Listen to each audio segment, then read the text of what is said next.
મારું નામ છે તારા ત્રિવેદી, ભાવનગરથી. આજે આપણે બનાવશું ભીંડાનું શાક. તો આપણે ભીંડાનું શાક ઘણા લોકો પ્રશ્ન કરતા હોય છે, ભીંડાનું શાક ચીકાશવાળું થાય છે. તો આપણે ભીંડાનું શાક એકદમ કોરું અને સરસ, સહેજ પણ ચીકાશ નહીં એટલું સરસ મજાનું આપણે ભીંડાનું શાક બનાવશું. તો તેના માટે મેં 2 પાવડા તેલ મૂક્યું છે. ગેસ ચાલુ કરશું આપણે. આપણું તેલ ગરમ થઈ ગયું છે. હિંગ આપણે વઘાર કરશું. ભીંડાનું શાક ફક્ત ઓનલી હિંગથી જ વઘાર કરવાનો, અંદર રાઈ કે એવું કંઈ નથી નાખવાનું આપણે. પછી આપણે આમાં જે ઝીણો સમારેલો ભીંડો છે એ આમાં એડ કરી દઈશું.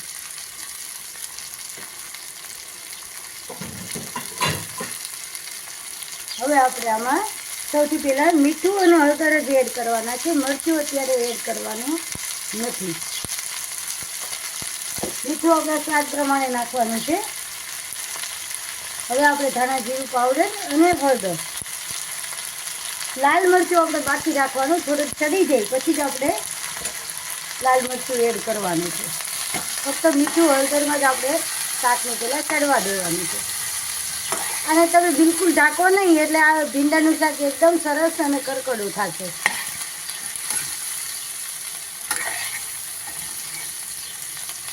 આ રીતે હવે આપણે આને ધીમા તાપે આને ચડવા દઈશું. 5 થી 10 મિનિટ થશે.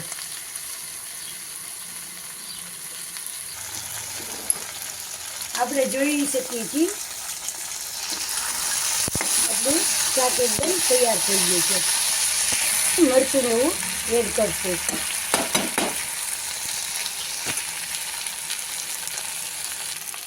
હવે આપણે આમાં લાલ મરચું એડ કરશું.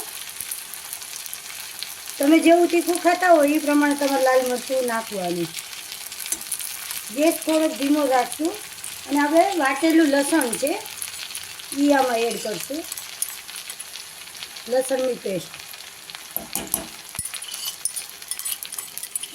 ભીંડાના શાકમાં ખાસ ધ્યાન રાખવાનું કે ઢાંકવાનું બિલકુલ નહીં. જો તમે ઢાંકશો ને તો ભીંડાનું શાક ચીકાશ પકડશે. એમનું આપણે ધીમા તાપે જ એને ખુલ્લા ઓલામાં ચડવા દેવાનું છે.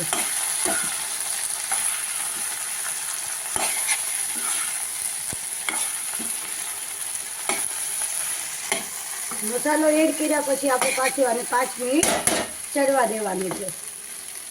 હવે આપણે આને ચડવા દઈશું. આપણે જોઈ શકીએ છીએ આપણું ભીંડાનું શાક એકદમ સરસ સેટ થઈ ગયું છે. બિલકુલ ચીકાશ નથી.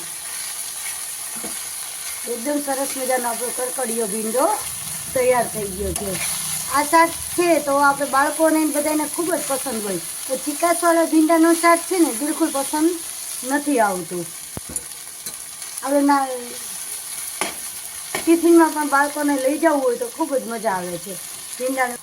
હવે આપણે આમાં અડધું લીંબુનો રસ એડ કરશું, જેથી એની અંદરની બિલકુલ ચીકાશ પણ વહી જાય અને આનો ટેસ્ટ પણ ખૂબ જ સરસ થઈ જશે. ખાટા મીઠા ભીંડાનું શાક થશે. લીંબુનો રસ ચડી જાય પછી નાખવાનો, એટલે થોડી ઘણી પણ ચીકાશ હશે ને એ પણ જતી રહેશે. તો તૈયાર છે આપણું એકદમ સરસ મજાનું ભીંડાનું શાક. તો આ રીતે તમે પણ બનાવશો. ભીંડાનું શાક, કાકડી અને ગુંદા કેરીનું સરસ મજાનું તાજું અથાણું. તો તમે પણ ઘરે બનાવશો આ રીતે ભીંડાનું શાક. અને અમારી ચેનલને લાઈક અને સબસ્ક્રાઈબ કરજો.